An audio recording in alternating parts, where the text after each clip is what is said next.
People do aerobic exercise to decrease their mass. They burn off energy that they consumed in their food. Can we harness the excess energy given off when people exercise and use it to generate electricity?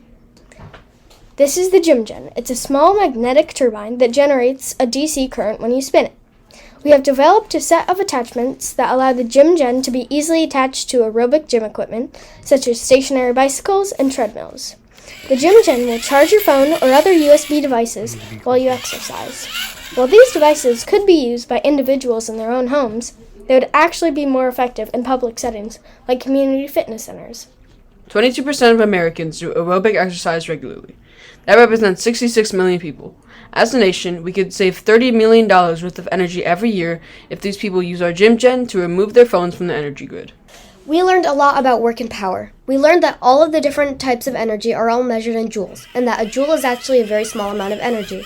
We use a lot of energy in our daily lives. We each use trillions of joules every month. Energy companies measure energy consumption in kilowatt hours. 1 kilowatt hour is 3.6 million joules. For reference, the iPhone 12 has an energy storage capacity of 50,000 joules. Even the energy in the food that we eat can be measured in joules. In most countries, dietary labels list energy content in kilojoules. In the US, we use calories. 1 calorie is 4,180 joules. According to the Food and Drug Administration, the average person eats 10 million joules worth of food each day. Many people consume more energy than their body actually needs. These people store that extra energy as fat. People exercise to burn off the extra energy that they consume. A typical person doing aerobic exercise will burn off about 86 calories in an hour. This means that they use up 360,000 joules and are producing about 100 watts of power.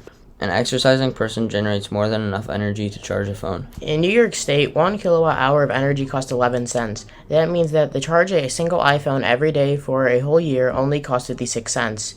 We think that we could build our GymGen device for $20. At that price, it would take a consumer 40 years to get their money back. If we put our device on the treadmills and stationary bikes in public gyms and fitness centers, they would get much more use and pay for themselves in 1 to 2 years. After playing with some of the physics demonstrations to learn the concepts involved in our project, we drew our circuit together on a whiteboard. Next, we laid out all our components on the table. We initially attached everything with alligator wires, but later cut custom lengths of wires and attached them together with Posey lock connectors that we got from our FRC team. We drew all our components in Onshape, and we designed our connectors that would connect our motor to our input shaft.